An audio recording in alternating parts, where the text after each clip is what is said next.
Good evening, everyone.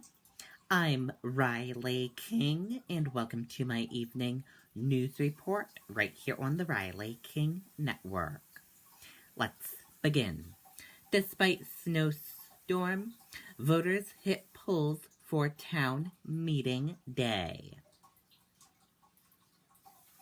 For the second year in a row, a winter storm is forcing many people to fight the snow to vote. Tuesday's nor'easter was expected to bring up to 18 inches of snow in parts of the state.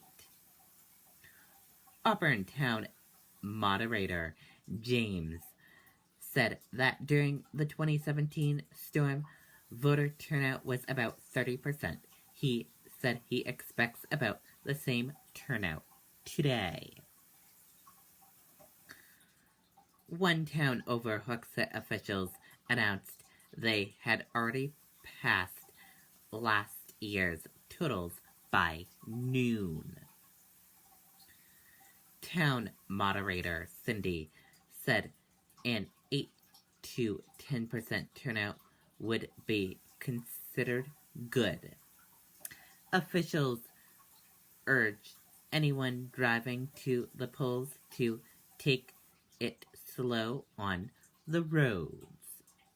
And that does it for my evening news report right here on the Riley King Network. I hope you all have a great rest of your evening, and I'll be back with more news reports tomorrow.